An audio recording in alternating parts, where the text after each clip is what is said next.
एक बड़ी घोषणा कर दुनिया को चौंका दिया है रूसी राष्ट्रपति व्लादिमीर पुतिन ने। पुतिन का कहना है कि रूसी वैज्ञानिक कैंसर के लिए एक वैक्सीन बनाने के लिए बेहद करीब है। एक टेलीविजन भाषण के दौरान बोलते हुए पुतिन ने ऐलान किया है कि रूस कैंसर के लिए वैक्सीन और रोग प्रतिरोधक क्षमता उन्नत करने वाली दवाइयां बनाने के करीब है। हालांकि पुतिन ने यह स्पष्ट नहीं किया है कि वैक्सीन किस तरह के कैंसर से निपटने में कारगर होगा। वर्तमान में दुनिया के कई देश हैं जो कैंसर की वैक्सीन पर काम कर रहे हैं। मालूम हो कि कोरोना महामारी के दौरान भी रूस ने सबसे पहले और तेजी से स्पुतनिक नाम की वैक्सीन बना ली थी और दुनिया के कई देशों में यह इस्तेमाल भी हुई।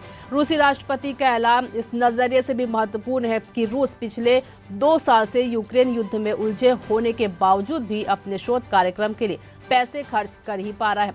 इस तरह से रूसी राष्ट्रपति ने पश्चिम के देशों में भी संदेश दिया है कि उनके देश को अलग थलग करने की कोशिश पूरी तरह नाकाम भी हुई और हो सकता है कि दुनिया फिर से अब रूस से कैंसर की वैक्सीन के लिए संबंध भी मजबूत करे।